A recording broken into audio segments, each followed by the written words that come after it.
Functionally what I'm doing. Months until I'm customizing my pussy lips. I'm very excited. For fucking the giggles. Yo, you ain't getting any candy for it, bitch. I have 1 round left. Just enough for myself. Hello! What up? Welcome to the Camels. Podcast! It's your boys, us. Camels. Who wants to start weeks? Okay. No, fuck him. I start. Go back in the basement. My week was very, very short. I worked. I played Tarkov. God, have I even played anything else? I mean, a little bit of Total War. Yeah, I really divvy up my game portfolio. Non-gaming related. Got a raise, so that's good. More money to buy guns. For, I guess, whatever. Okay, this is a video game podcast, not a fucking flex podcast here. Yep. All right. He's got money for the guns, baby. That's true. For whatever happens in the coming months. It's target practice, Anthony. For all the targets. Paper targets I want to shoot. The paper and plastic. Brandon is remaining very quiet. And allowing everything Richie says to be completely isolated. Yes. Listen, I'm just saying, I'm just standing back and standing by. That's all I'm doing. But oh my fucking god, Rich, that was a good one. I like that actually. But like legitimately, shut up. Nope, never. But this is a game podcast, so Exactly. So shut your goddamn mouth. Never. Can't silence me.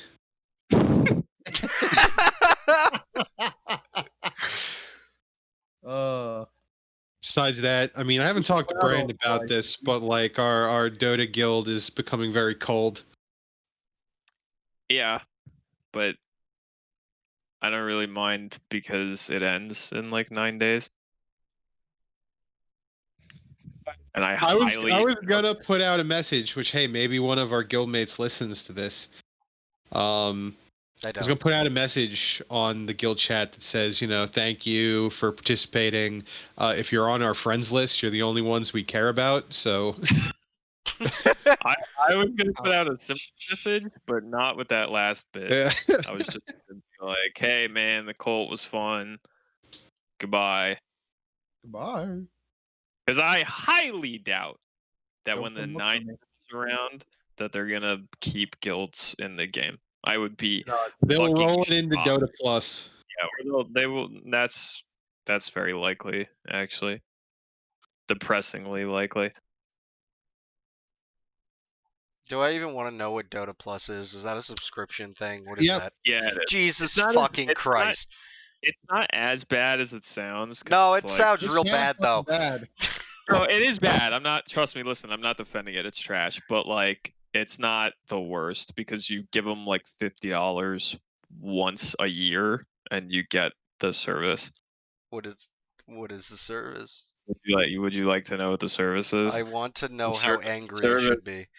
The service is something that a lot of people, including myself, kind of complain about because some it could be construed as kind of pay to win, where it's like it'll give you item suggestions, it'll give you hero pick suggestions based on like win rate and like what people playing your hero made against the heroes that they're playing against, and it'll be like this is an item that gets made pretty consistently against the lineup you're against with like a solid win rate and shit like that. And it'll tell you like times to stack camps and pull camps, and there's some like pay to win shit rolled into it that a lot of people hate. I hate it mostly because it hurts the new people who are trying to get into Dota. It's like that's information that new players should probably be privy to and shouldn't be locked behind a paywall, and it probably actively hurts Dota's ability to get new people into the game, that shit isn't just readily available. And then there's like cosmetic shit too, where it's like there's item sets that you can get if you subscribe to Dota Plus. Wow. Yeah, it's kind of cool. garbage. Yeah, just school. So that's my exciting week.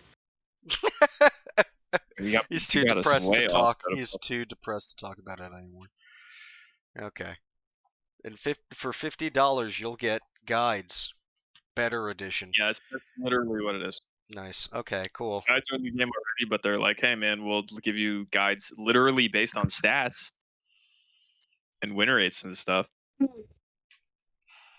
It's an autism plugin. Yeah, kind of. All right. Who's next? I want to not talk about that anymore. Just buy Gaben's next yacht for him, and he'll tell you how to win the Dota. Now it'll be a yacht a year. Go ahead. I played a bunch of Scrap Mechanic, some Among Us with you, Anthony, Yes. and your internet friends, as you put it. Yes. We've rolled deep. And yeah, I have proven once again that I am very good at discerning bullshit. And for some reason, we play for 2 hours and I can't get imposter to save my fucking life. Yep. Otherwise, when I'm stuck at work and it's the middle of the night and no one needs help, I've been playing Knights of Pen and Paper 2. It's actually not I've bad. beaten that. It's fun. You've beaten Knights of Pen and Paper 2? Yep. Nice. It's very fun, that Welcome game. to the Richard Flexcast. Richard Flex. Robbie had a flex too, right at the start of his That's fucking true. week. That's true. I'm very good at just starting bullshit. The freer on that flex weird maneuver. Freer flex. This Weird has flex. been hand down in the Freer family for generations. The Freer I family just generation. show up every week to hear them flex. I assure you, I will outflex Rob. Was that a flex? No, that was a boast. That's just Flex? what flex is? There's a lot of overlap, but they're functionally I don't know, different. Rich. You think you can outflex me? Absolutely. Was that a flex? Once again, just a boast. I feel pretty flexed. He's flexing that's right now. That's just your ego, mate. Flex cast. Why I'll outflex you? Because my ego's bigger. We don't have a lot of news, so you're gonna listen to this for a while.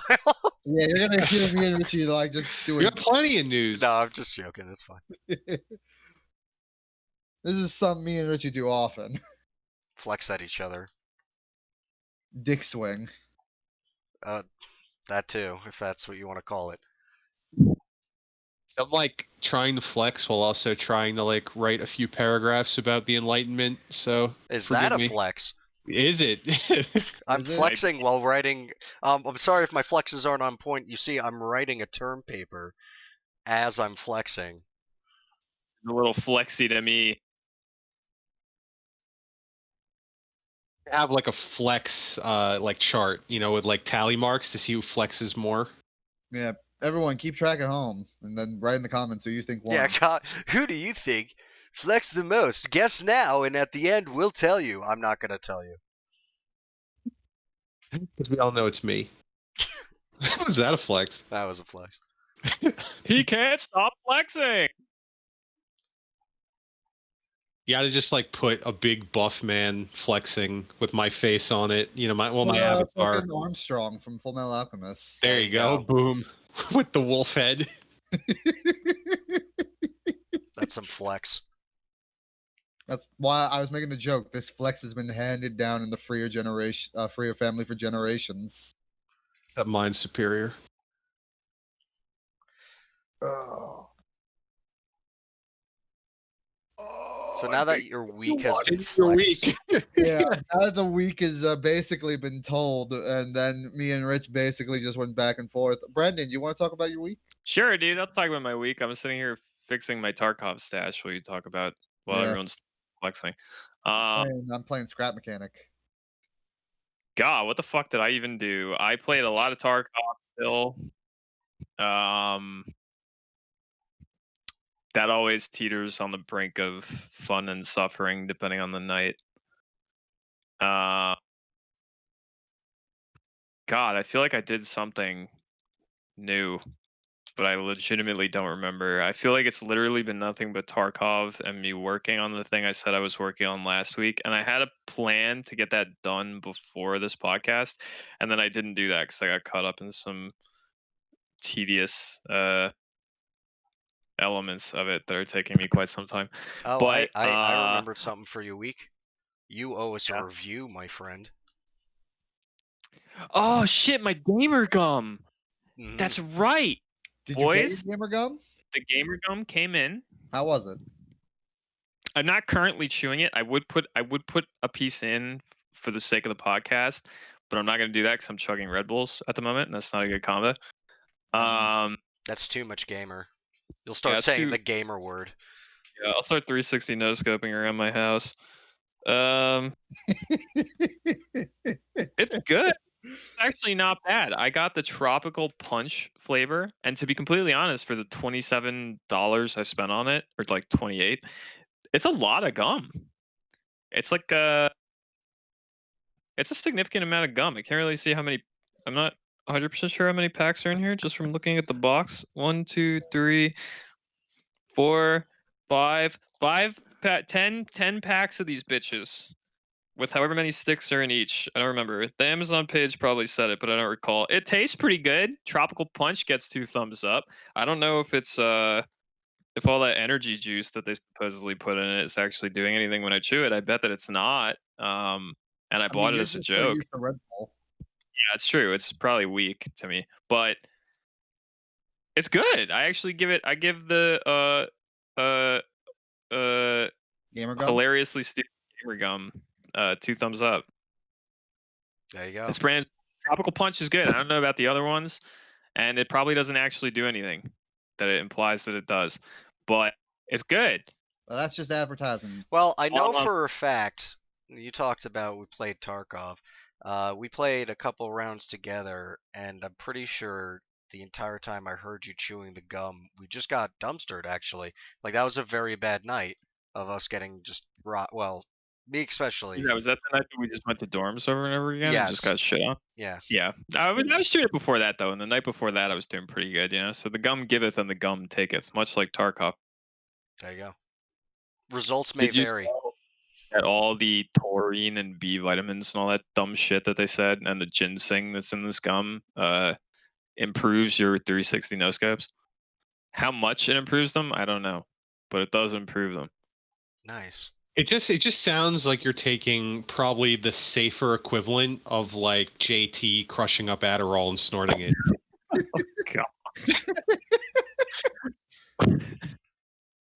No, I don't think they're comparable.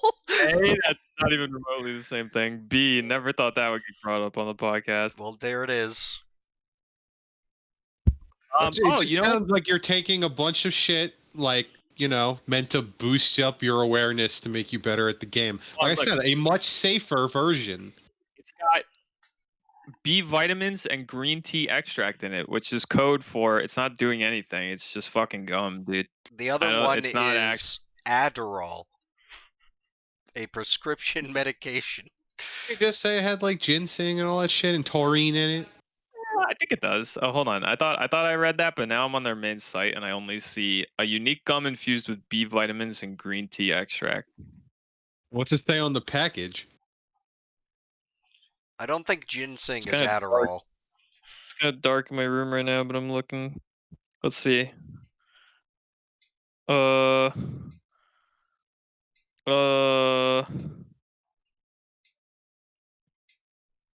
I don't see any of that shit. It's got a whole lot of chemicals in it that are probably killing me.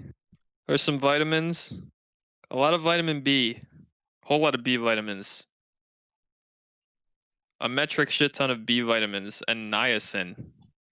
Sick. Whatever that is. It's Yeah, I don't nice know. and it's in. It's probably killing me slowly, and it's definitely not improving my 360 no scopes, but it tastes good, and they gave me a fuckload. Good review. Other than that, I just remembered at the end of that that I did one other thing of interest, which is that I watched the first 2 episodes of Lovecraft Country the other day. Oh, how were they? Oh God, I don't like how do I put this? Not making it much better. What is? What would your I'll ask Richie this specifically. From the trailer, like, what is your assumption of what that show is going to be? Like, what do you know about it? I don't know. Like, seems like there's a group of people. I guess I don't know if they're family or not. Going someplace, and then it has some Lovecraftian shit happening. I don't know. So the show. Apparently, I did a quick Google when I was like halfway through episode 1, and apparently the show is based on a book. I didn't know that going into it, but apparently it is. The show is very much not what I think you might think it is. It becomes pretty apparent when you're like halfway through the first episode why some of the Lovecraftian elements and the monsters and shit are very like upfront and in your face, and they're not that subtle about it. How do I put this?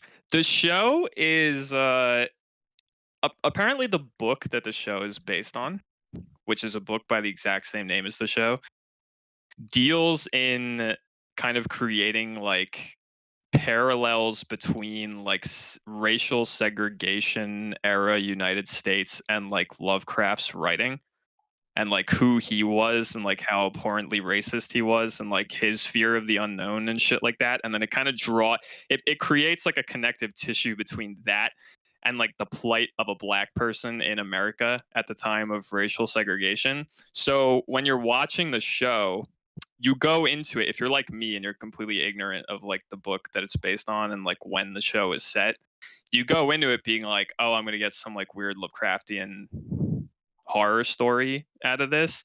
And what you wind up getting instead is a show that sometimes subtly and sometimes not so subtly and like really bluntly is just trying to equate the life of like a black person in this country around that time to like the plight of your average protagonist in an H.P. Lovecraft story. So like, let me give you an example. This is one of the examples of the not so subtle doings of this. And it's in episode 1, so this isn't really a spoiler. Mid journey, right? Avoiding spoilers, protagonists are taking car trip to go to place, right? They're all black people in the United States during segregation era mass racism, correct? Right. So they're taking car trip, and at one point they're trying to find I don't entirely remember where the show takes place, but they're trying to find what they believe is to be like a dirt road that's off maps. And so they pull over at one point and they get out of the car and they're looking around in this bush. And 2 characters, one which you could argue is the main character and the other one which is like the female lead character, are off on the side of the road and they're looking off into the woods and they hear a twig snap. And the main character is like a sci-fi kind of nerd guy who has like read Lovecraftian books and shit like that. Like Lovecraft is a thing in the setting, by the way. Like he like is a guy, and the main character has like read a lot of his shit, it's implied. So at one point they hear a twig snap and he jokingly is like, that could be an animal or whatever, or it could be a Shoggoth.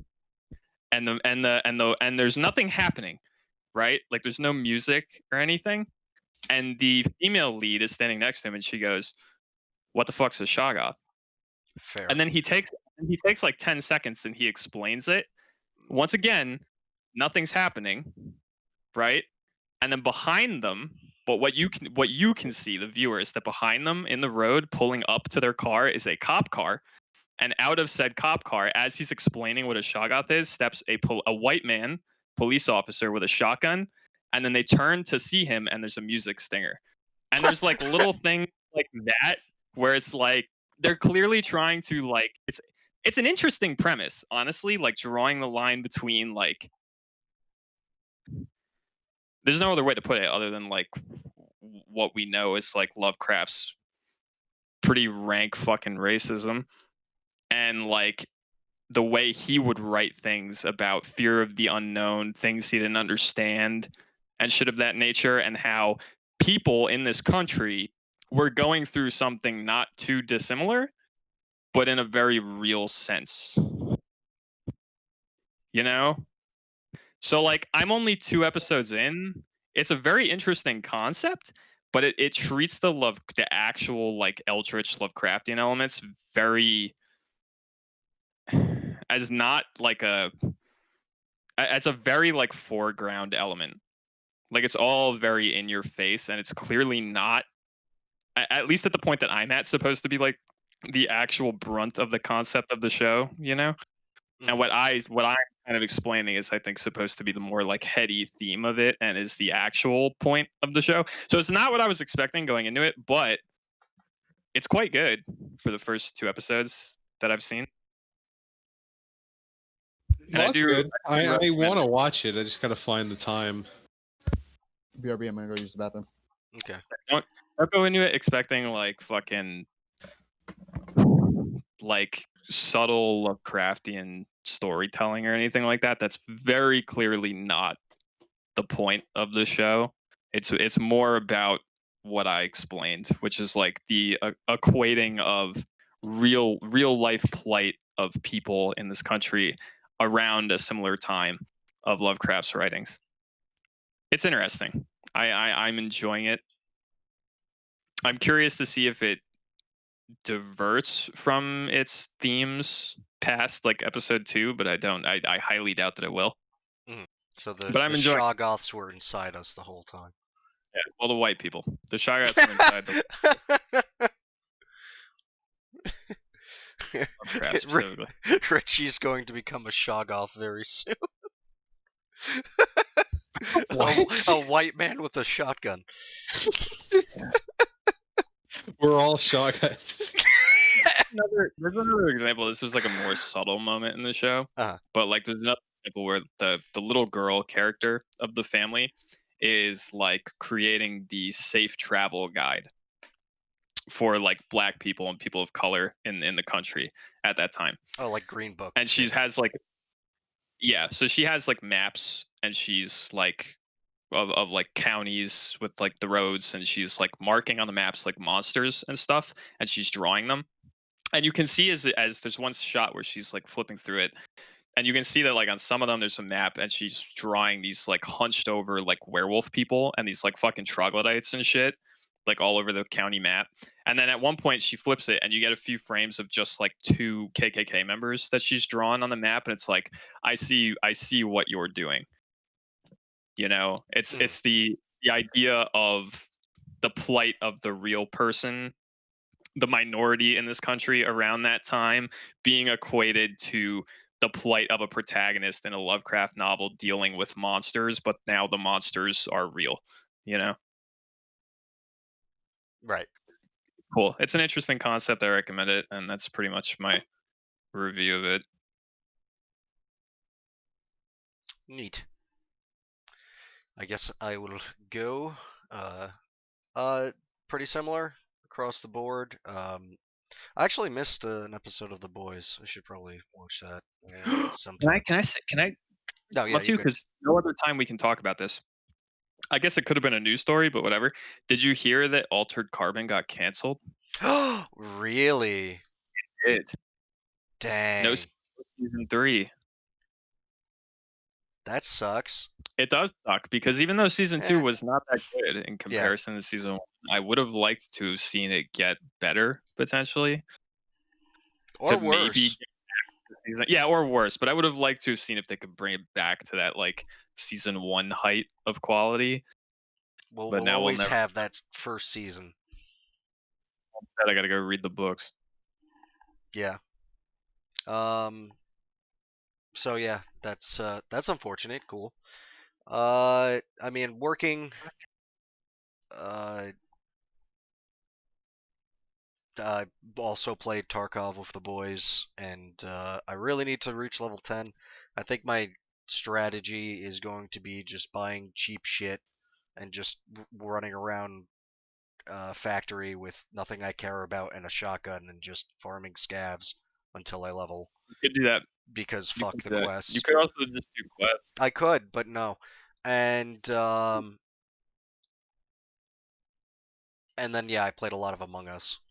Listen, unfortunately, quests in Tarkov are not fun to do, and I would agree with you if that were your opinion on them. I don't like them. I don't really think they're fun and engaging to do. In fact, I think some of them are straight up like very poorly designed. However, unfortunately, the game fucking revolves around you doing them if you want to level up at like a decent pace. Well, I And know it sucks. That is how it works. it's not like I'm never going to do quests. It's just I would really like the market so I could facilitate the quest easier. Because I mean, Yeah, like yeah. playing with you guys and like, oh, let's go to dorms, and everyone's like moderately geared, and I have an SKS because it's like I have no I good. have And even not then, been moderately geared at one point playing the game yet. and then even at that point, like I still don't have any good ammo. Like I have the best ammo available to me, which is garbage. So Wait, Richie, did you just say you have not been moderately geared? I think the most moderately gear I've been was the last dorms run we went when I had the VSS. That was about it. Didn't you go in with like an Alton at one point? And some shit like that? That was like pre-10, and I got that because I stole it off a guy's corpse. Oh. Okay. nice. So I'm getting. I'm trying to toe the line between like gear fear and Chad gameplay, because like I don't want to just blow through all my money, but I want to have fun. mhm. Well, the idea is that you play like a Giga Chad and you get good and you just don't die. You know? Yeah. Well, here's the thing though. I Yeah, suck at lose that your game, stuff. so No, I mean, gotta everyone balance. does. Everyone does. I die all the time. I've died in almost every fucking dorms run we've done in the last 2 days, except for the very last one that we did. And I hate it.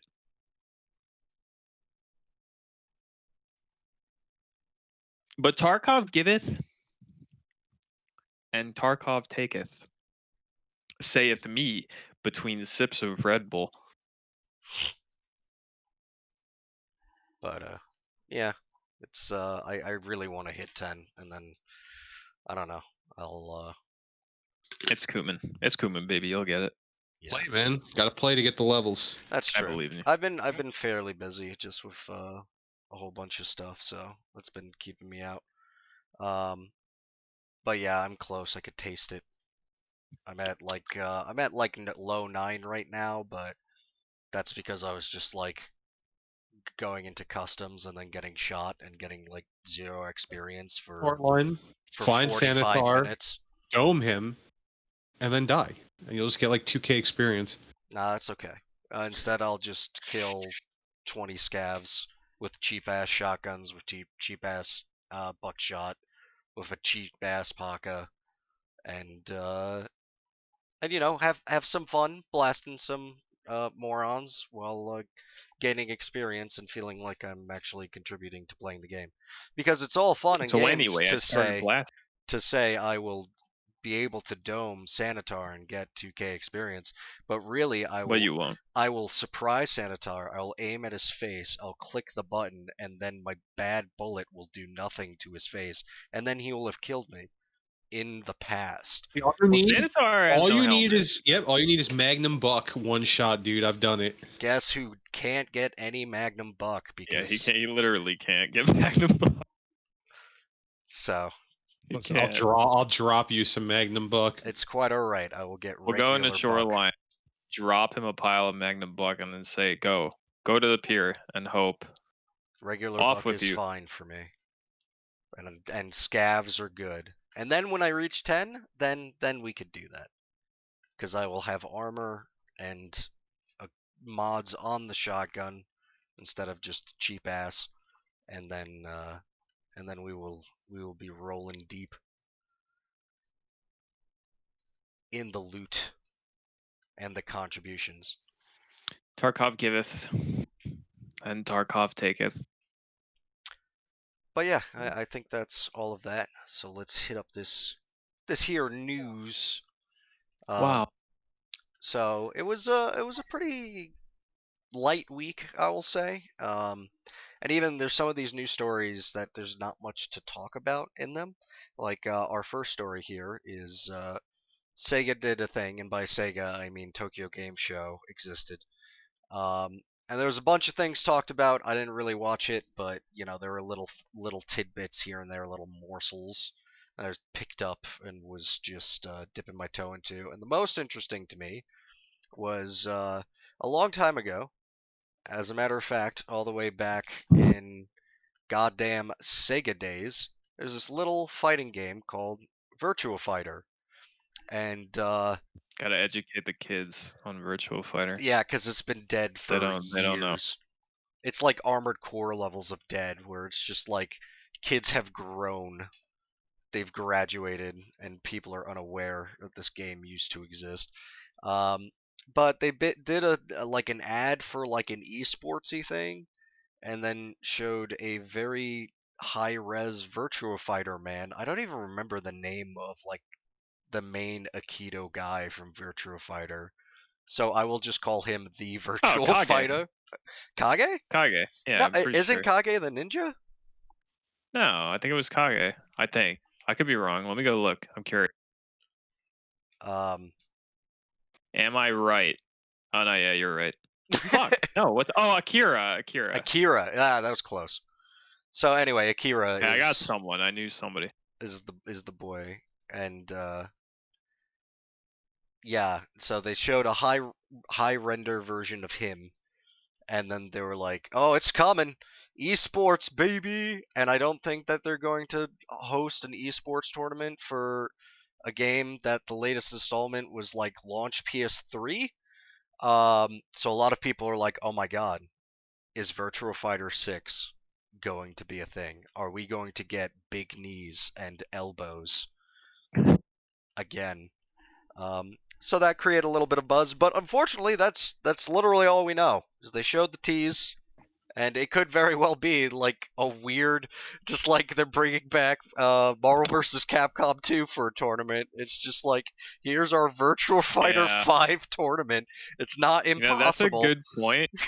That's a good point. That could be what it is. However, I did watch the snippet of the stream where they showed that, and then I saw the people from Sega talking very briefly after that trailer got played, and they were like, someone said something to the extent of like, someone standing next to Sega Man was like, "It was that I got excited. I thought that was going to be like a new title." And then the dude was like, "Well, there's a lot, and if I wanted to talk about it, we'd be here for like a couple hours, but that's all we've got for you now, so let's just keep going." And then they just like rolled into the next thing. So like, it could be new Virtua Fighter. It's possible. I hope it's new Virtua Fighter. I don't know why they would announce it the way that they did if it was new Virtua Fighter. It seems kind of strange. Like, you feel like we'd get an actual confirmation that that's what it is with like maybe a cinematic trailer or something of Virtua Fighter characters doing cool shit. But whatever. This is Sega we're talking about. Yeah, I mean, they're not the brightest company, but who knows? I'm excited. And not that I was ever like a giga fucking Virtua Fighter fan, but like I have played them, and it would be cool to just have that. All I know about Virtua Fighter is low punch, and yeah. But I also only know that because of the best friends playing it and describing how low punch is like the best fucking move because of frame advantage and shit. Yeah, it's disgusting in frame advantage. It's like, hey, you want to build any combo? Start with a low punch. I would just be really, as I said, I was never a massive Virtua Fighter fan, but the idea of having another major fighting game title like that be back on the market to compete with all this other shit, yeah, would be kind of cool. You know, like, more competition in fighting games is good. Yeah. Because honestly, like, just as a little exciting. aside, it's like all I really care about is Strive. It's like I hear like I mean, God, we've been on Street Fighter V for fucking forever. Tekken got It's been solved ages. with a DLC character and was like, pick him.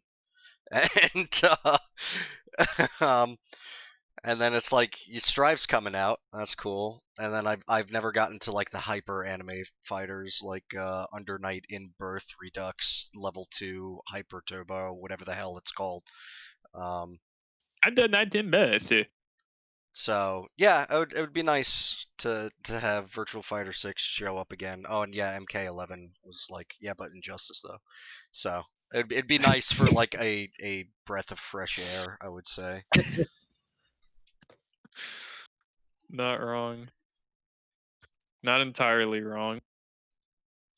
And then the next bit of news is there's going to be a Nick Fury show. Get hype, Samuel L. Jackson. I'm hype. Sam Jackson. Cool.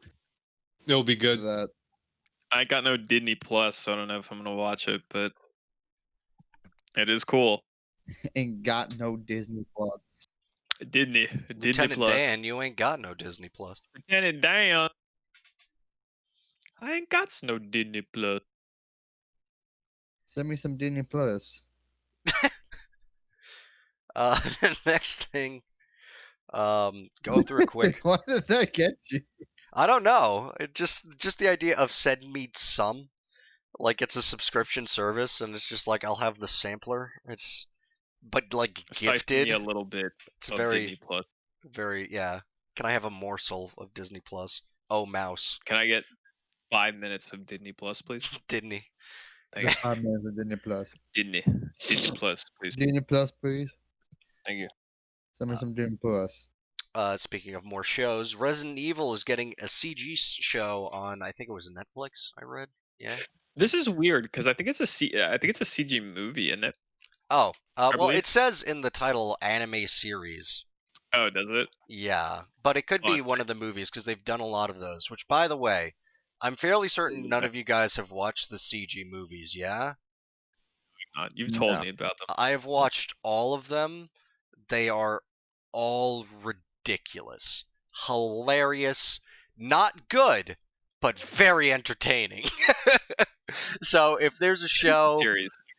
if it's a series, it's like the same minds and creators. You're gonna see some wild shit, and some of it's gonna have zombies in it, and even then, there's just gonna be crazy gun kata, city destroying, absolute zaniness that is very entertaining to watch. I'm assuming that this is the show we heard about a while back. We even talked about it when we were recording a podcast like many months ago, I think, that there was a Resident Evil show like rumored to be in the works for Netflix. I'm assuming that this is it. And like Resident Evil canon is like such a clusterfuck that like I look at this, look at a picture of Leon sitting next to Claire, and I'm like, and they kind of look like their fucking RE2 remake looks. Mm-hmm. They really do. They look like they're modeled after that. And I'm like, what is this? Like, what is this show going to be about? And when does it take place? Like, is there any information about that? Is this going to be like a show version of RE2? But like Leon's in a suit, so I doubt that. Is this something that takes place after the fact? Like, what is this? If it's something that takes place after the fact, is this like in current Resident Evil timeline? Like, is this like post RE7 or something like that? Or like, is this like canon with the other CG movies? So is this like the first time Leon and Claire have ran into each other in fucking ages in like a Netflix movie or series? Like, what's going on? What is it? It's very confusing. Apparently has a intro trailer. They're like in the woods, and Claire like goes into a house. I'm skimming through it right now to refresh my memory. It's got a 2021 release date, so it'll be not any more info is out now, but it's not long until we just have it. There's a zombie in the house. There's a zombie in the house, and then Leon's in the house, but Leon's in a suit. This is clearly not taking place during Resident Evil 2. So it's a completely different story, which I thought from the original leaks and rumor that it was going to be like an adaptation of the events of Resident Evil 2 to a show, because that's what people were making it sound like, but it's clearly not. And they're in some fucking mansion, so it's like, what is this? Is it like, I don't get it. Because Leon and Claire, correct me if I'm wrong, have they ever been in anything together past Resident Evil 2? Any of the other fucking blocker CG movies? Yes. Because I know they weren't in the game. Yes, I believe so. I think that they might have had a scene in one of the Revelation games as well. Oh, really? Like Rev 2? I think so. Like at the end, it's not like they hung out. It's just like at the very end. Okay. Leon's like, "Yo, saved you. Bye bye." Right. Well, that's what I'm most curious about. Is like, when does this show even take place? Like, what am I looking at? Claire, in constant Claire fashion, never changes her wardrobe ever. She's always wearing the same thing at all times. Well, let me just tell you this: if it's anything like the movies, that doesn't matter at all, because the movies are probably never going to be referenced because everything that happens in them is just insanity. Is insane, yeah. Yeah. But still, I'm just curious. Like, I have no clue. Like, even if we're just looking at game timeline, like, I really wonder when this show takes place. I guess I'll find out. I'm gonna watch it out of curiosity, probably, because Resident Evil, and I want to absorb it. All my stupid fucking Resident Evil canon. Might even be trash. Might be a horrible ass Resident Evil show that I'm gonna waste my time watching. It's gonna be neat. Or it won't be. Or Always no, the optimist. I don't think it can't not be neat, because again, it's like I watched the movies and they weren't good, but I still laugh at, like, especially when I see like certain like scenes and stuff, and it's like, that's entertainment. It's not what I came there for, but it's not highbrow entertainment. No, but it is entertainment. Exactly. It's something I got enjoyment out of it. So how mad could I truly be, right? I wish, if I wasn't so afraid of like copyright type takedown stuff, I would have so many like GIFs and WebMs right now just of the absolute insanity. And I think I'm gonna drown our meme channel with them when we're done with this, because I've seen some of it. I think you sent it to me. I think like a while back, like a year ago or something like that. You and me were talking about it, and I think you sent me a bunch of shit from it. I don't remember what the scenes were, but I recall it being absurd. Oh yeah, sure is. I remember it being absurd. But it's like that's how Resident Evil is, though, right? Like, even with the live action movies, it's like the games.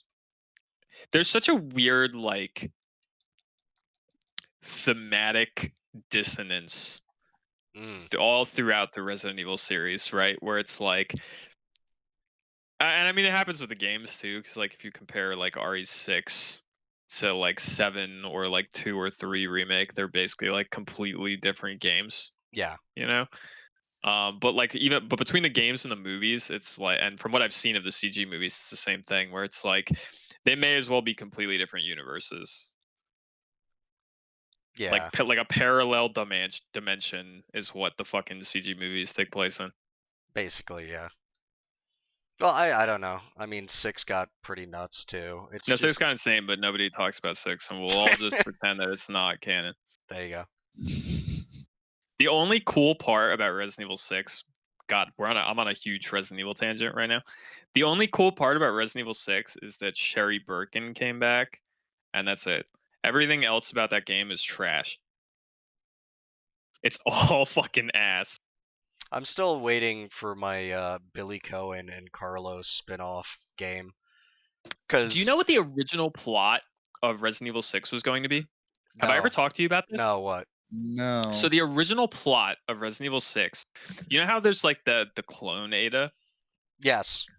Spoilers for RE6 if anyone gives a fuck, but trust me. Wow, I care so much. The game sucks balls. So the original plot of Resident Evil 6 was that there was going to be established that all the Adas you've seen throughout the series were clones. So the one that Leon fucks around with in RE2 is different from the one he runs into in RE4, which is different from the one that's in RE6, and like so on and so forth. That so actively Ada was just a series of clones.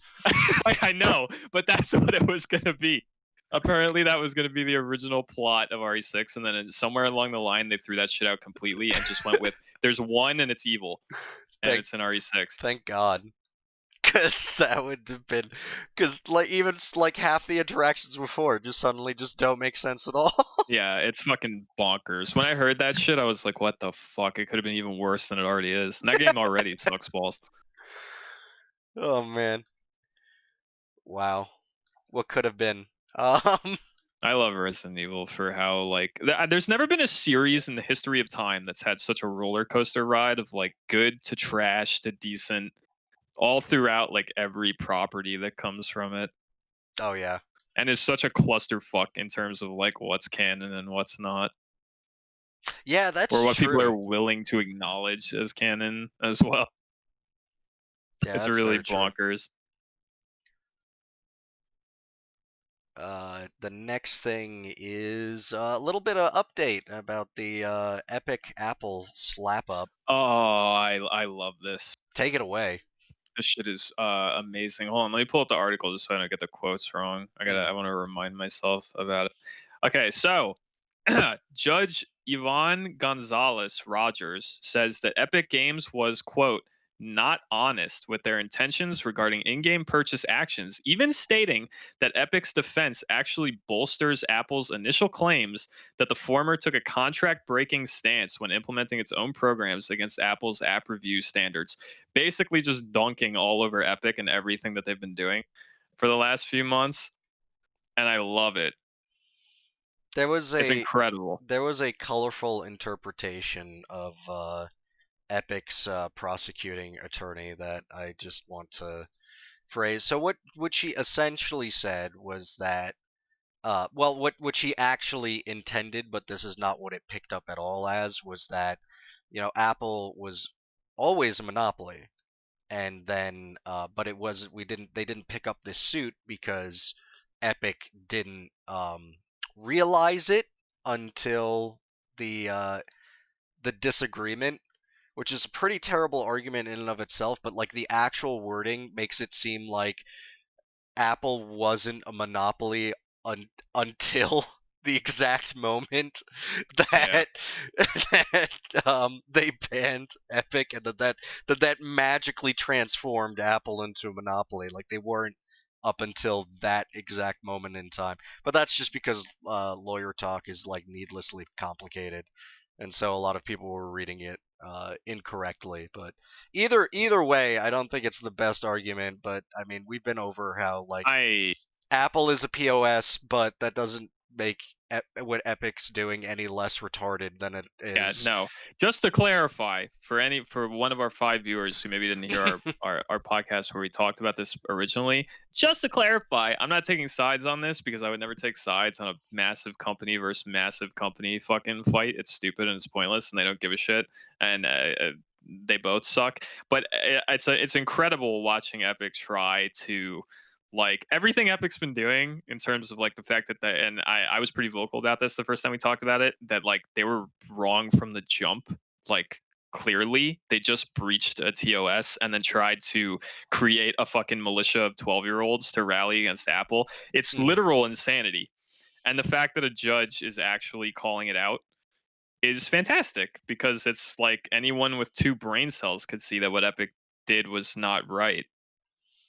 There was never a moment in this entire debacle where Epic was in the right. We can all sit here and say that Apple's 30% cut of shit on their storefront sucks, and we can all talk about the monopoly this, monopoly that, but it doesn't change the fact that when there's a rule in place that says you shouldn't do a thing and then you do it, that doesn't mean you're right. There's no way you can spin that to make it look like, oh, we're fighting against the fucking monopoly that Apple has. It's like, all right, well, But you don't do it by straight up breaking their terms of service and then trying to spin it that you did something righteous. You know what I mean?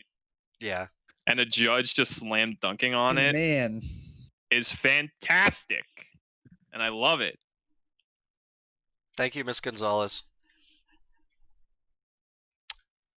All right, the next thing is Demon Souls Remake gets a $90 digital deluxe edition.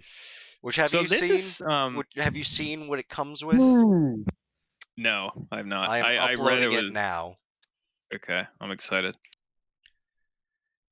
So just to go over it real quick, if you pre-order, you get a Reaper Scythe, which is an item that existed in the game.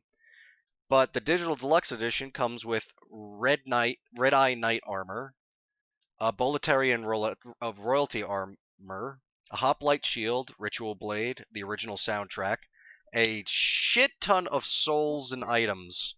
And wow, you get a lot of stuff. So here's the thing that's fucked up. To my knowledge, the Red Eye Knight armor and the Boletarian Royalty armor do not exist and did not exist in the original version of the game, which makes me cross my fingers and that these are now collectible in the game if you farm a drop and then beat a boss. Not. Or you have to pay $90 in order to get exclusive armor. I would be shocked if these items are obtainable in game. If they're offering them here in the digital deluxe edition, like I would be shocked because it's reminiscent of like let's be kind of fair and reasonable here to some extent. Like I'll shit on this in other ways, but let's be somewhat fair in the sense that like previous Dark Souls games had this. Like I remember pre-ordering Dark Souls 2 and I got or maybe not pre-ordering it, but I got the deluxe edition, I think, of Dark Souls 2 on Xbox, and it came with like those fan-made shields and stuff. They were like community design shields and shit like that. So, which I don't believe you could find. No, you could buy them in game. There was a vendor.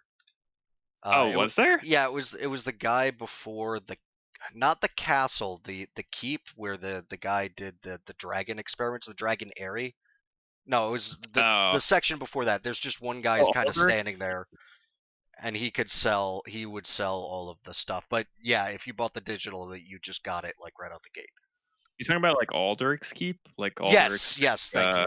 Yeah, big experiment castle. Yeah. So you could get those things, and I imagine it'll be the same for this game, especially because, again, I don't know how they're changing mechanics and stuff, but again, Demon Souls, very different than the other games. So something like armor is a big deal in Demon Souls. It actually matters in Demon Souls.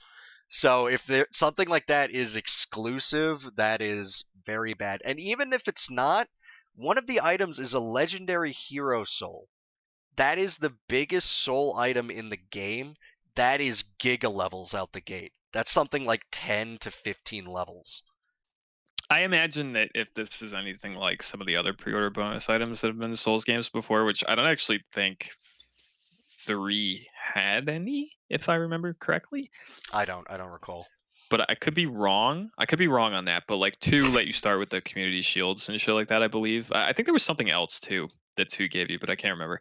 I recall the items not being amazing. I recall them being phased out eventually. So like that's probably the case here. I don't think they're going to give you anything out the gate that's like going to carry you, you know, through the beginning of the game. I mean, the levels are more of an issue in terms of a soul game. Like that's a little rough, like looking at the amount of fucking souls that they give you right out the gate. They literally give you one, I'm gonna guess, one of each of the 3 highest tier of souls that you could just find on the map. And that's giga levels. That's an insane amount of levels. It's spooky. I'm gonna assume the items are good, but probably will get phased out by other things eventually. But like the souls are kind of a bit of an oof, I guess.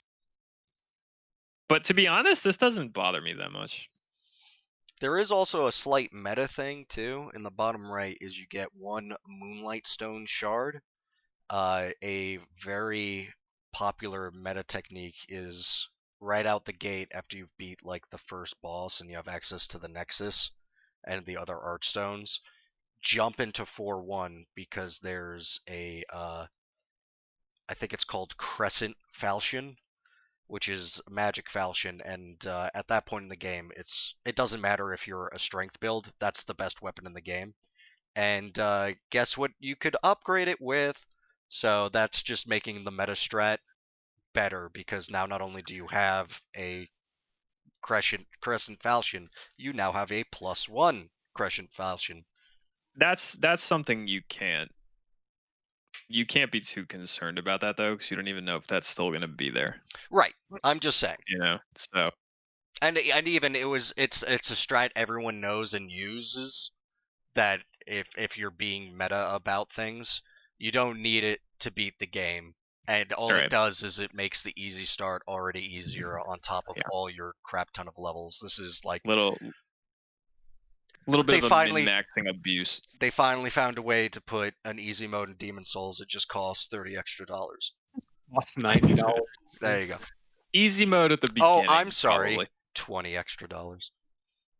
This was actually something I wanted to talk about. So my biggest takeaway from this isn't this specifically and like how it relates to Demon Souls, but it's that it never occurred to me that because of the price hike to $70, that when we get things like this, like digital deluxe editions and shit of games, that's going to be more expensive too, because they're just going to slap the same increase that they normally would on it.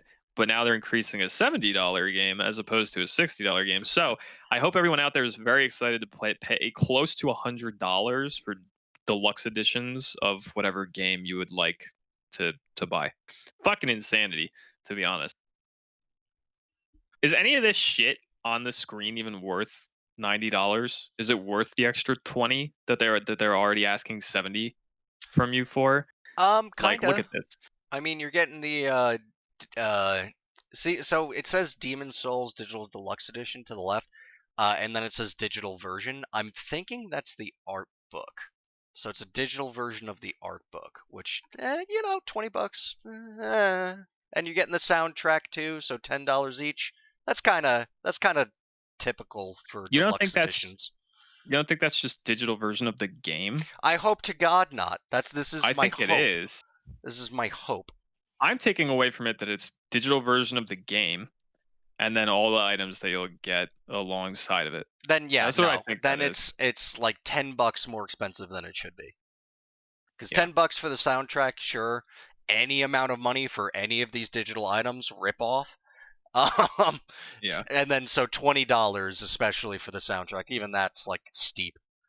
Maybe that's the next thing. Maybe it's price increases off the board. So not only are video games $10 more expensive, but so are their soundtracks. Like, I'm sorry, but like $90 deluxe editions is fucking gross to me. Yeah. But that's the world we live in now. That's what it's gonna be going forward. This is the world we live in. Whoa! And We've been copyrighted. Yeah, a little bit. I might as well put those clips in now. Next is Starfield. Potentially early build screenshots have leaked. This story is kind of funny because it is also pointless in a way, because we have like hardcon that they literally threw that version of the engine in the trash. So I mean, it's got a neat kind of clean UI. That's neat. It's in space.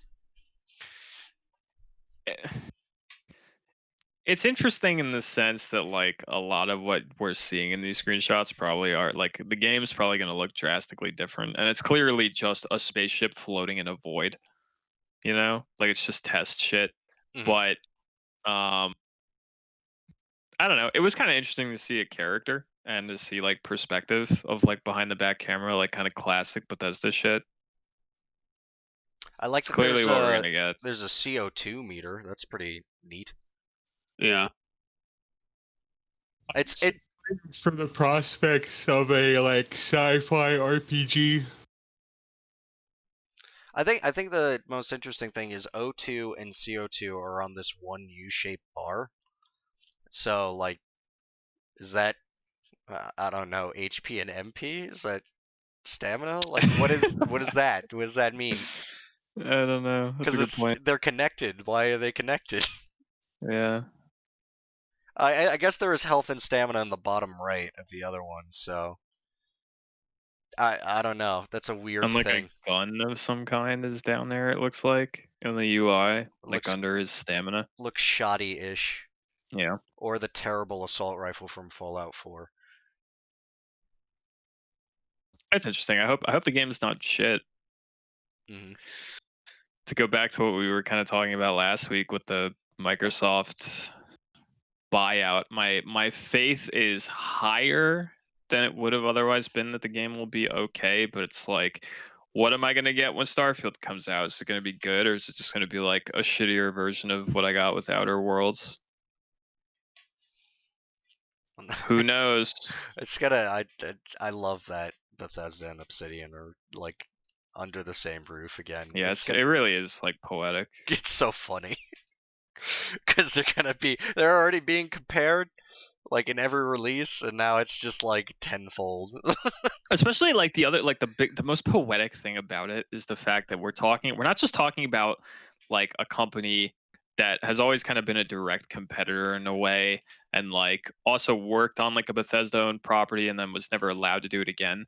But we're also talking about a company that got fucked over by Bethesda. If anyone recalls the Metacritic bonus debacle that went down with Obsidian in New Vegas, does anyone remember that shit? Remind me. They were supposed to, if Obsidian released New Vegas and it got a certain score on Metacritic, Bethesda would pay them out a significant bonus. They missed it by like a point, and they didn't get it, and Obsidian almost went under because they didn't get that extra money. Literally almost killed them because they missed the Metacritic score by 1 point. So they didn't fulfill it and give them the money. And now they're both owned by the same company. It's kind of hilarious. I just want there to be the Microsoft middle manager poking into the rooms, the board meetings or whatever. While they're all like fist fighting. No. Where he goes into the Bethesda office. It's completely separate. There's no one from Obsidian, and he goes, "Oh, hey, what you guys working on? Just checking on your progress." So, oh, that's interesting. It kind of reminds me of what Obsidian's doing. And then he leaves the building and goes to the Obsidian office, and he pokes it. So how are your guys' devs? Oh, that looks like what Bethesda's doing. Theirs is a little bit worse. Theirs is a little bit better. See you guys. I got a jet. Spring, just lighting that fire a little bit. Yeah. Keeping them working hard. Or even just weird potential cross-pollination, because now they're in like the weird same network, so it's like they may start to like re-homogenize as just like people move around. Whatever in the shuffle. It's very possible.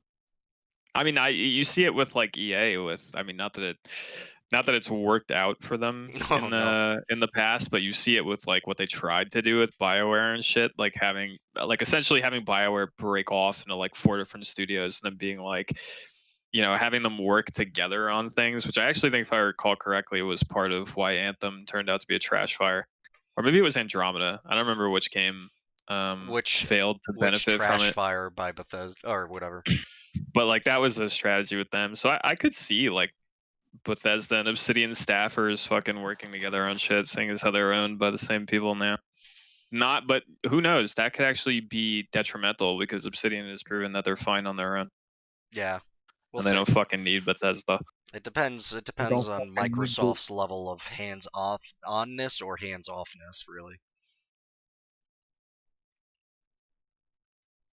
But it's just funny getting back to the story, and that like it's very neat, and there's a high probability that this is all in the trash. We're looking in the dumpster bin of the past. Yeah. And literally looking at junked assets. Yeah. Being like, how much of this is still the case? when right behind us is a giant sign that says nothing. But yeah, our next bit of news. So the 3080 series came out, whipped it out, and everyone went crazy, and then the crashing starts. And the crashing starts. So just to go over it, it is still not 100% confirmed what is causing this, but there are two prevailing theories. Theory number A is that CPUs and GPUs have this thing called boost clocks, which is we need more power. It's like an early episode of Star Trek where it's like the engines need more power, and they give it more power and you get more performance. Yeah, the frequency it was set to boost to and the voltage rate, all sorts of jacked up. And this is suspected because of thousands of reasons. It is confirmed that Nvidia gave the partner cards nowhere near enough time to kind of iron out the kinks. There's even been a lot of reports where like YouTube product reviewers were getting better versions of the drivers than the developers were. And crazy stuff like that, and because of paranoia about leaks. And long story short, volted up too quickly, frequency out of rack, card crashes. The other thing is that partner cards get to experiment a little bit and do their own twists. They have their own heating and some other processes and stuff. The capacitors are not to a spec at all. So there are some with like these kind of old model capacitors. There are some with new model, and then like how much of each? Maybe that's it. But yeah. So long story short, the expensive new thing is crashing out to desktop. EVGA. There's already a new patch out that supposedly fixes that and improves performance, but even then, it's still very new, so who knows for sure. Like their EVGA cards are fixed. Like how new is that? Well, I mean, the cards. Some of the partner cards haven't even like been out for more than a week. Like all of this is just so goddamn fresh, and so. And there's even reports that it's like regular people didn't get any of these cards. It was just the early version review cards. So, but what has been reported is that people have the two different versions of the driver, and that people are saying, oh, the newer version doesn't seem to crash and seems to get better performance. Like it's hitting higher frame counts. So they clearly did something beneficial. This you didn't have in your news list, but it's kind of related to this. And I can even talk about it from personal experiences that not only are these cards crashing was actually a point of contention for me personally, because I've been looking at PC parts recently because I'm in a bit of a spastic freak out because I have learned in the last week that my computer physically cannot run Cyberpunk unless I upgrade to Windows 10. And I'm like, fuck. I should just use this opportunity with the new cards having come out to just get a new rig with the new cards. So I've been looking at parts, not actually knowing when I'm going to do it, but I've been looking at parts, thinking about ordering at some point in the near future.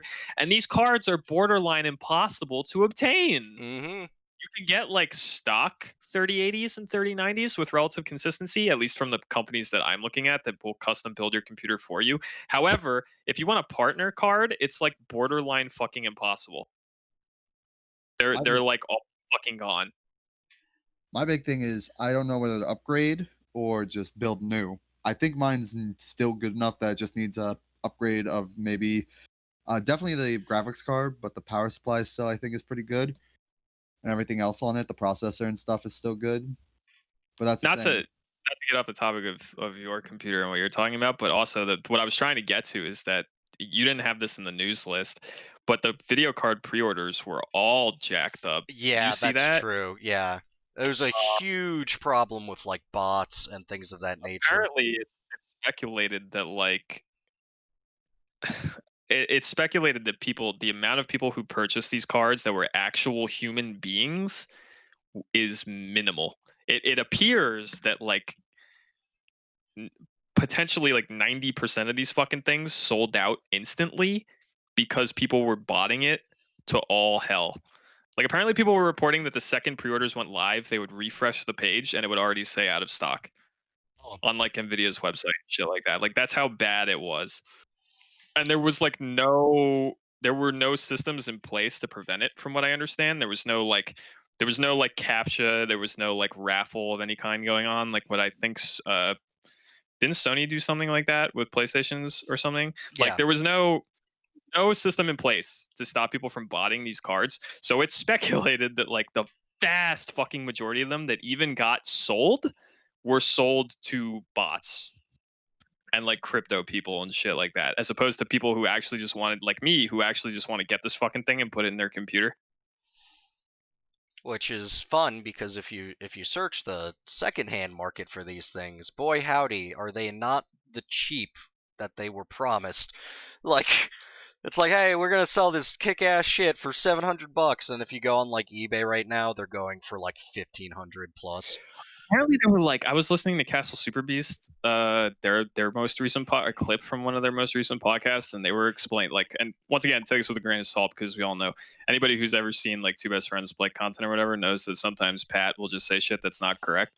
But he was explaining that apparently people were then fighting botters who were scalping these cards and then doing like auction, like on auction sites, selling them off, and they were fighting them with their own bots to just jack the auction prices up so that they would just fuck over the scalpers. So these cards were going for like 10 grand over like MSRP just to fuck them out of the fact that they bought it to scalp it and shit like that. It's been crazy, dude. It's crazy out here. GPU world is fucking wilding. No, I think more than welcome to cyberpunk dystopia. Now we're getting literally cyber price wars via robots. Kind of I have to code a robot because you stole with robots. So now I will undo your stealing with my robots. Welcome to 2020. Robots. Very it's fun. It's been a little insane. Poorly handled launch of these new fucking graphics cards. I'll tell you what. Yeah. I'll tell you what. I mean, I know you want to get like the new fancy powerful thing. Why don't you just go a little like something not as powerful? Why? What do you mean? Like just get like a 20 series or whatever. No way. The 30 series go for like mildly more expensive than the 20 series, and they're like significantly more powerful. Yeah, that's the real problem with it, because the 20 series was kind of very expensive and still is. So like even a cheap 20 series is like only a couple hundred away from like the high tier 30 series, whereas that blows it out of the water. I get a 3080 right now. I'm actually looking at like CyberPower, like as we speak. I get a 3080. I can get a 2080 Super for $206 less off my rig. I would rather just get a 3080. If I'm going to spend that much money, like I don't really care about saving $206. I want a 3080, and then for like $15 more, I can get the cheapest EVGA option. It's just not in stock. I'd like to do that personally, but they're not in stock. Yep. Hopefully they will be soon. Apparently, also, like, again, side things, there was the Rona, which put the max number of these cards not as high as they probably should have been, and it's even fighting with restocks as well. So that doesn't really excuse the fucking no. botting. You would think a company like would be smart enough to put some safeguards in place for some shit like that, because they've been through this before. So like, that's just like they literally partner with AI developers. You think they would have an idea? I don't know. What do you guys think is a good graphics card for an upgrade? Because right now I'm rocking a really low. That depends on what you want. Yeah, it depends on what you have and what you're aiming for. I've said before I have like a 750 Ti. Oh, Jesus. Yeah. Back. I hear so if you don't want to go too expensive, I hear 1650 supers are pretty good choices. Because they're only a couple $100 and that is very good performance. You'll miss out on kind of the whatchamacallit, the RTX type level, but if you don't care about that or the 4K or the RDNA2 type shit, that's fine. It's the best of that you can get. And then if you do want that stuff, yeah, don't look any lower than a 3070 or 3080. 3060s are supposedly going to be announced December or come out next year, but they don't exist right now, so you can't really work with that. Just ignore the 20 series because Ignore the 20 series. Yeah. You said 16 what? 1650 Ti. 1650 Ti. Sitting here with my 20 series card. It's not that 20 series cards are bad. It's just that now that the 30 series came out, it's like difficult to justify buying a 20 series now. Yeah, no, I get that.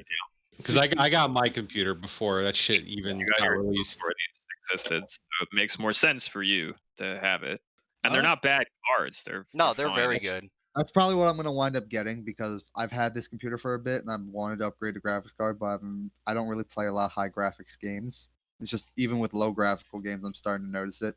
Well, and then here's the thing: it's also like what you're targeting.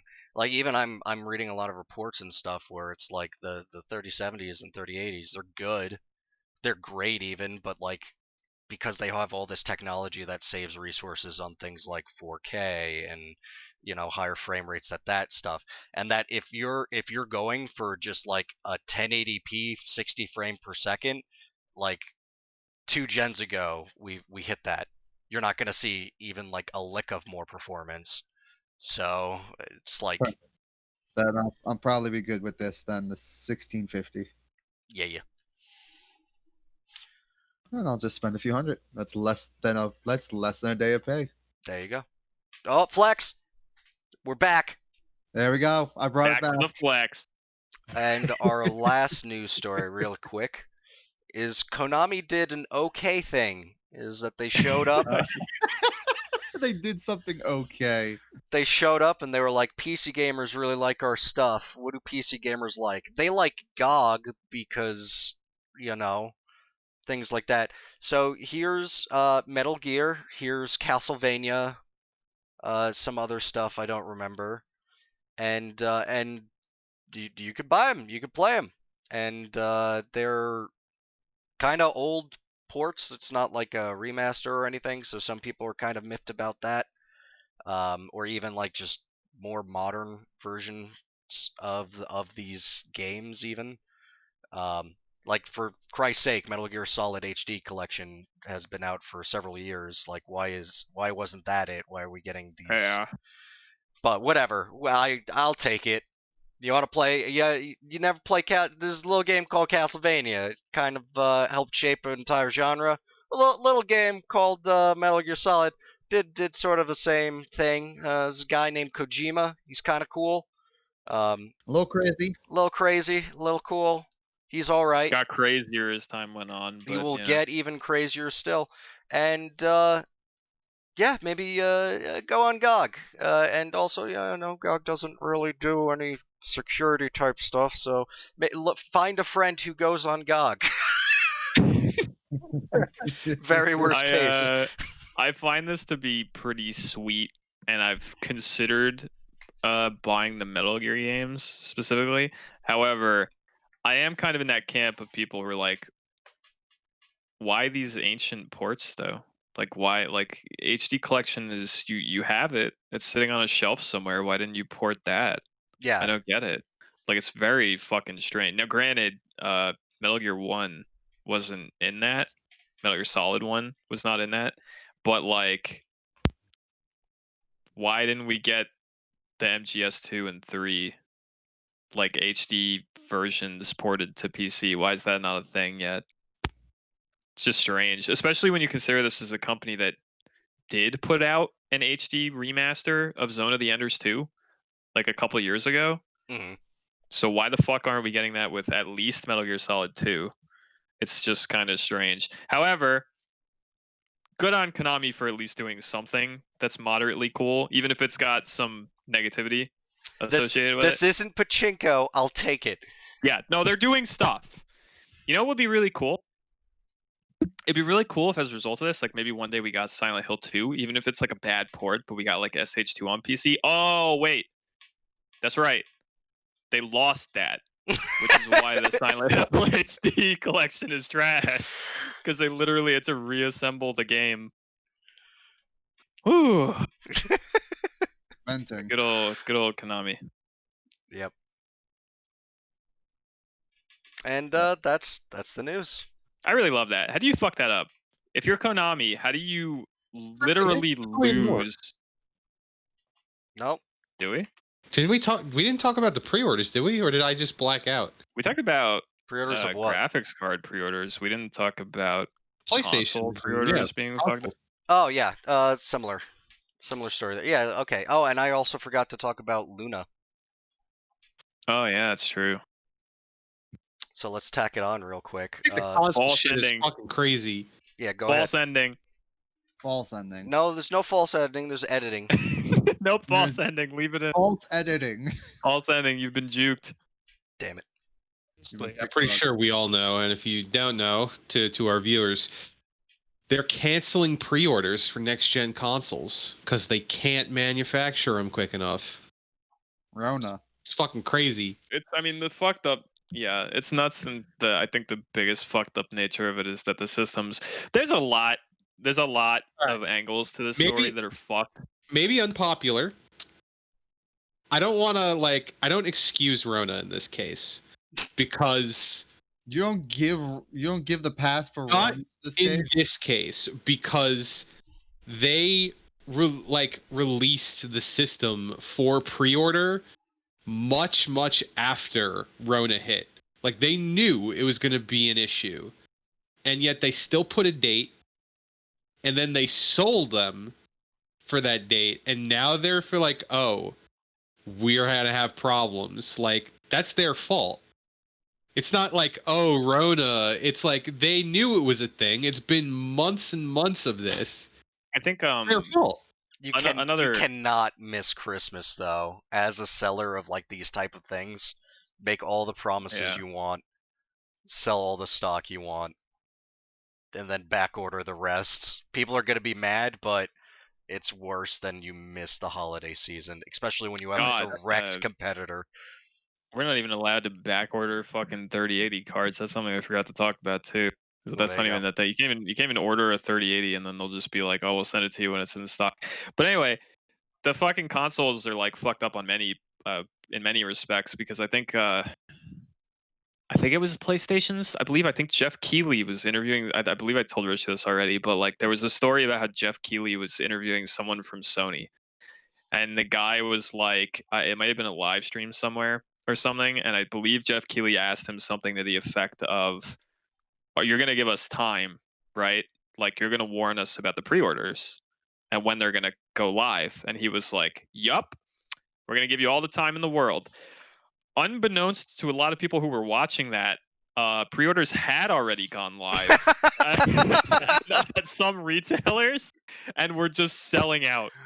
Nice. Like as those words were leaving his mouth, pre-orders were already flying off the fucking digital shelves. Oh, that poor guy. He was probably just like not briefed about that at all and was like, no. What's the best PR thing to say? This. And then it's like, Of and course. as it's leaving his mouth, there's a guy behind the camera in a suit just like bringing his hand across his neck. Like, just. Tell him we'll give them time. Do it. And then you run into the other fucked up thing, which is sometimes you order a fucking PS5 or an Xbox or whatever, and then Best Buy sends you an email saying, "Hey, that didn't count. Your pre-order is not actually happening. I know it looked like you got it, and it looked like we sent you a confirmation email, but We got to cancel that there, bud. It's kind of fucked up. Yeah, a bit. Thank God I don't give a shit about these consoles. Yeah. Yeah. At least not at the moment. I definitely don't. And it's like, I have no desire to play the fucking pre-order game with a new console, and I'm just dodging it completely. I mean, I'm suffering the graphics card fucking game, but like, this console shit seems like it's even worse, and I'm ducking it completely. It's beautiful. Is that one of the most PC elitist things I've ever said in my life? We're getting there. Yeah. I wanna be PC. Woo woo. And then the last thing is Amazon releases Luna. What is Luna, you ask? Well, Amazon Stadia. yeah. You know Stadia? Well, forget that box part of it. You don't need that. Oh, also, you know what a cable TV subscription is? 'Cause guess what this is, kinda. Because you could subscribe not just to Luna, where you get, like, you know, a grab bag of games, but you could subscribe to Ubisoft, and then you get everything on the Ubisoft channel for Oh my God, are you serious? Ubisoft That's how it works? fee. Yes, sir. Welcome to Wow. cable video games. I literally talked about that as a doomsday scenario for streaming like 4 weeks ago, and it's here. It's real, and Jeff Bezos is funding Wow. He's a dragon. it. Wow. How much does it cost per, like, quote unquote games channel? So- what does it add to your subscription? Luna Plus is $6 a month. That's the early access pricing. Expect that not to stay. It's 1080, 60 FPS, 2 devices, play on whatever the hell you want. Growing library of games. That's it. Who knows? And then the Ubisoft channel just says coming soon. And unlimited hours of play. Ooh. Ultimate editions with DLC for select titles. Same shit, 1080, 60 FPS. One device, but any device you want. I The don't French know. are buying in. I don't know what to say about this. I'm just like, I don't know. My brain's melting. I don't like, I didn't care about Stadia when it came out, and it's like people are, just more companies get into it. It's like no one's talking about Stadia anymore, but like maybe this will be the one that takes off. I don't know. I don't see people. I don't even know what opinion I want to have on this. It's like impossible to ascertain if it'll even work with the shit show that is Stadia, and the fact that no one's talking about Stadia. Yeah, if Google dollars, like, I mean, Amazon has significant dollars as well. But it's like, Jesus. Maybe also, like, the pricing on that, like, if I wanted to see, like, how much will it cost per, like, game developer or publisher channel, air quotes, right? Because if it's not priced well, then it's like, why would you ever buy into that when shit like Game Pass exists? Isn't Game Pass just a better fucking deal?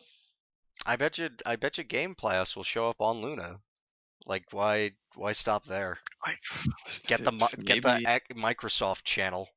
Maybe. I mean, maybe. But Game Pass is weird though, because isn't Game Pass not just Microsoft things?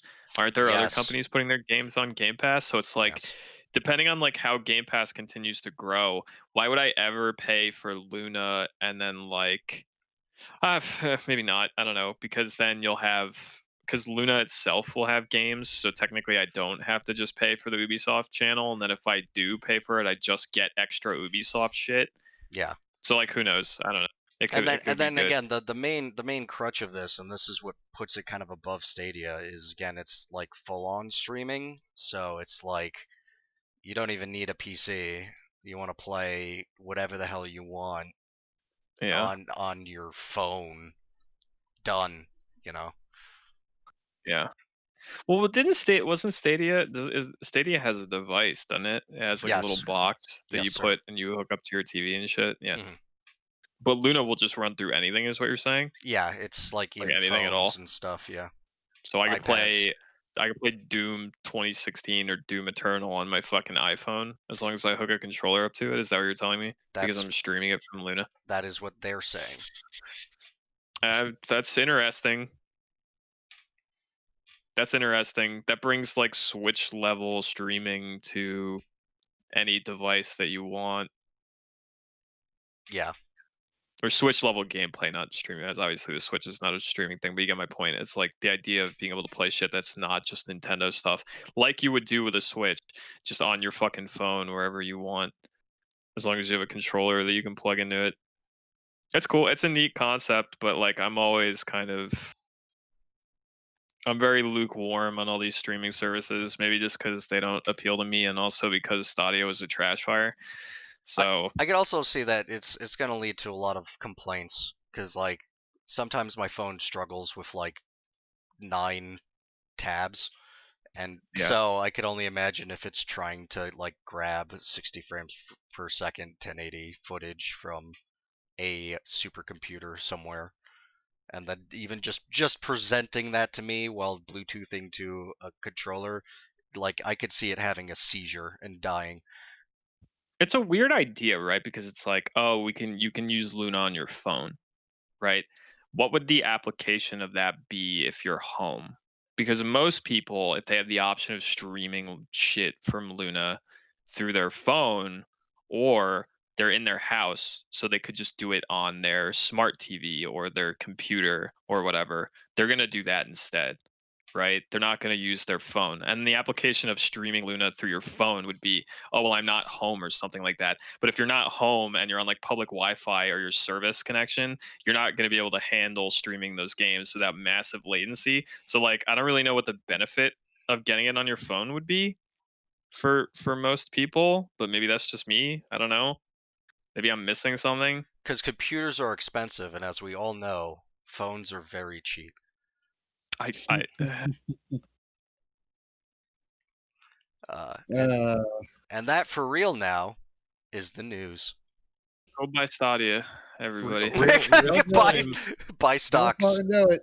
Real-time news. Real-time news. Real-time news. I lied again. It's a few hours late, but they finally casted an actress for the upcoming Miss Marvel Disney Plus series. Oh, I don't care. Wow. Got him. Well, you know, who is? People with good taste care. Oh, flex. No, Don't say that. It could be ass. Yeah, it could be. But that is not a flex whatsoever. People with who good is the taste care person? about this show that I haven't seen yet. it is actress. I'm gonna butcher this. Excuse me. Aman Vellani. Milli Vanilli? No, very, very different. Yeah, I don't know who that is. She seems young, so she might not have a extensive fucking record. I didn't even know they were making a Miss Marvel show. Me neither, honestly. That's all right now. All right. Yeah, very new actress, as this is her only credit on IBDM or IMDb. Oh, good luck to you. Nice. New actress. I mean, it's new actress. No She pressure. could be good. The mouse is watching. Yeah, the mouse is watching you. Good luck. Good thing it's a show that many people... Her full bio on IMDb is just like an actress known for Miss Marvel 2021. Wow. So they have this girl who's never been in anything before, and she's gonna be Kamala Khan. And then in this fucking quote in this article I'm reading right now, Marvel Studios chief Kevin Feige has said that in addition to appearing on the small screen, Kamala Khan will be included in future Marvel films. Oh Jesus! I hope she's good. Good luck to you. Miss Marvel punches Galactus. It's coming. But goddamn, did she just make bank? Oh yeah. Yeah, you know what? Just landed a lifetime in. Good on her. You know, Sometimes you gotta go on stage, and you know the CD starts skipping, and you just roll with it. you start pleasing the mouse. Yep. Good on her. All right. Where's Blade? Yeah, you told me about it. It is Oh, coming. you fuck. God damn it, Where Ronan. is it? It's coming, and it's only Disney Plus. Give me. It better not be. Yeah. I mean, It's we know going that to it's be. not, but We don't know even it's joke going like to that. be. That's not funny. It's going to be. Can't wait for that shit. I mean, it's rough for me to have it not be Wesley Snipes, but I'm still excited. I'm very excited. He's a good I man. couldn't be more excited. To be completely honest, it's the only upcoming Marvel thing I'm excited about. I want to see the Doctor Strange, but that's it. Those two. Done. Yeah, I'm excited for that as well. Actually, now that you bring that up, I forgot that even existed. But mostly excited for Blade. Are we actually done now? I don't Is know. anyone excited for the Eternals? Wow! Not Ooh. delayed. Wow! Wow! Oh no! Wow. Or that other one about the 1,000 rings or whatever the fuck Chi or whatever. with the Mandarin and whatever. I don't give a fuck. Give me See, Blade. that I'm actually excited about just because it's like, man, I hope they fix the Mandarin. I did not like the way they did him in Iron Man 3. Oh, I thought Give me it was Blade. okay. I thought it was like Tune in next week interesting. when we but marathon WandaVision. I'm excited for WandaVision. All right, yo, WandaVision looks very weird and wonky, and I want to know the premise of it. I'm intrigued, so it's gonna get me to watch it. I just haven't- because of that. I haven't seen Endgame yet. I've watched Infinity War. I've still have not seen Endgame. Scarlet Witch in the MCU. Are you guys like familiar with Scarlet Witch in the comics? Only slightly. She is like, I don't like her in the MCU. She's like so boring. She like in every situation that Scarlet Witch is in the MCU, she's just like telekinesis woman. Like 9 times out of 10. She's like, I'm gonna throw stuff now.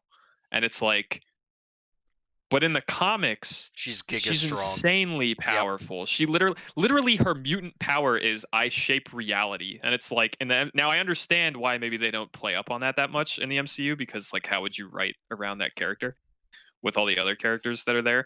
But like, it's just so boring the way they handle her in the fucking MCU. Once again, haven't seen Endgame, so I don't know if she does cool shit there. But like everything pre-Endgame, she's so fucking drab. She doesn't do anything Cool, then it's even worse. No, She's just so boring. I literally read a comic that BB sent me like a few months back, but more than that, I think, about like Scarlet Witch literally doing her own version of the Thanos snap, where she like erases mutants Nice. from the does. Earth. Yeah, I'm pretty sure she does, actually. Because she can just do that. Like I literally read a comic where she did it, and that's the character we're talking about. And then you go to the comics where in Civil War she's fighting people by like throwing rubble at them with the power of her telekinesis. To that point, everyone in the MCU is dumbed down from their power levels in comics. Like a little bit, yeah. Dude, right now in the comics, Thor is literally like the All-Father Thor and the Herald of Galactus all in one. Well, yeah, but he wasn't like that all the time, though.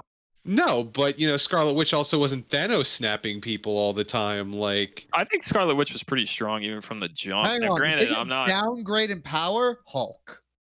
Yeah. like, look at that. That was fucking. Oh god, don't even get me started. I can Well, talk about that fucking hours and how they fucking did him dirty.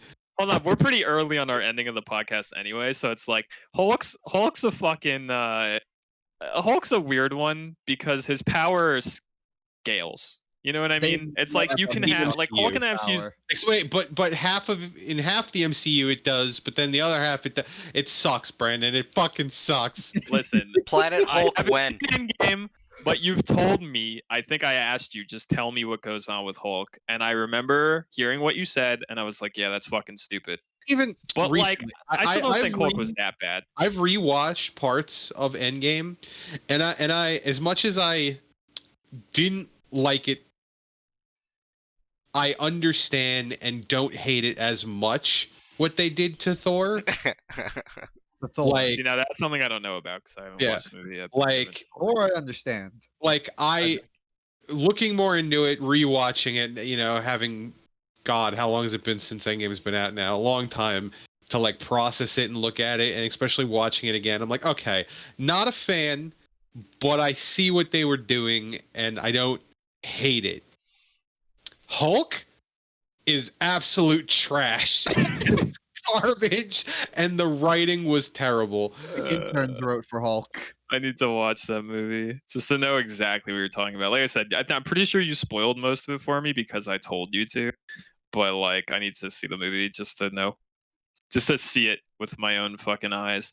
Just to kind of segue back, I like Spider-Man in the MCU. I mean, Yeah, he's good. Tom Holland's great. I love Tom Holland. He's great, and I'm glad he's sticking around. He's part of the. Have you seen? Have you seen I've seen Homecoming. I've not seen Far From Home. Far From Home? Far From Home?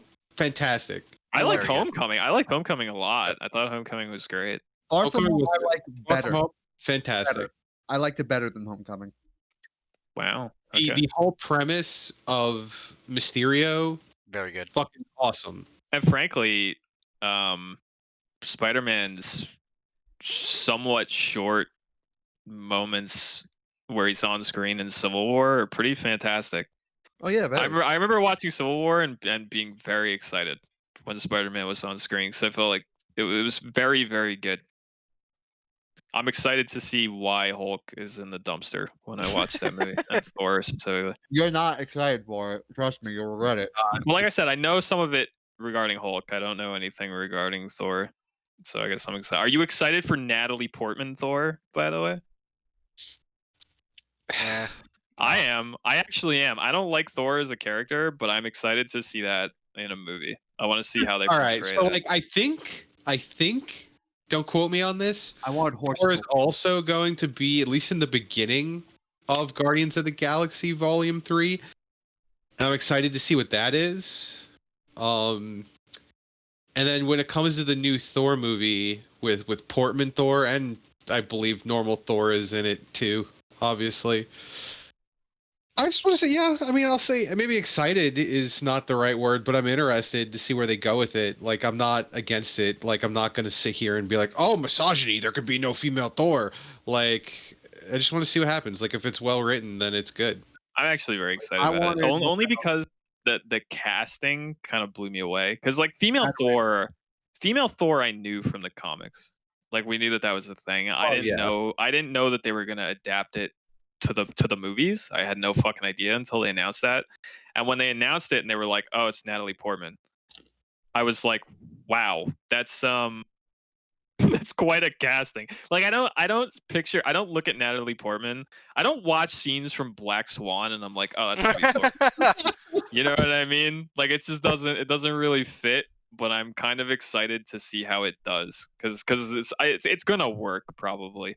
And I'm excited. It's just like the writing needs to be there. As long as the writing's good, I will call it good. It's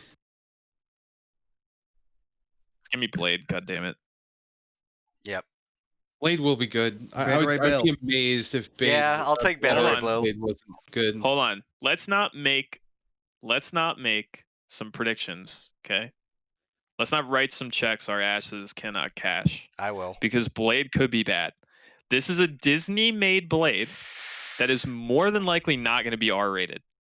Oh, don't say that. I'd be willing to guarantee that. I'd be willing to guarantee it. There's a reason why Deadpool 3 is in fucking limbo. It's because Disney's got that shit and they don't want to make an R-rated movie. So is Blade going to be R-rated? Probably not. Probably fucking not. Mahershala Ali's not going to say some motherfucker. He's not going to say some motherfucker's trying to skate uphill. He's not going to do it. He was going to say that anyway, but... He should. Oh, I want him to. That's why If you want to pay homage to the OG movies, you have Mahershala Ali turn slowly to the camera at some asshole behind him. And he goes, some motherfucker's always trying to ice skate uphill. Even if they have to censor it, I don't give a fuck. Some motherfathers are always trying to ice skate uphill. You put that in that movie, goddammit. And you give Wesley Snipes a cameo or I'll be pissed. Anyway, I think we can end it there with this ranting. Hell yeah. Thank you for coming to the MVC cast. Watch The Boys. And goodbye. I want Disney to buy the rights to Venom and then put him in the MCU. What's up with that? God. I like that. He won't be rated R then. Carnage, please. Oh. It already wasn't. The Venom movie already wasn't rated R. Yeah, it was. Yeah, it wasn't. No, it wasn't. Oh, no, absolutely not. Oh, yeah, no, it wasn't. No, it's definitely not.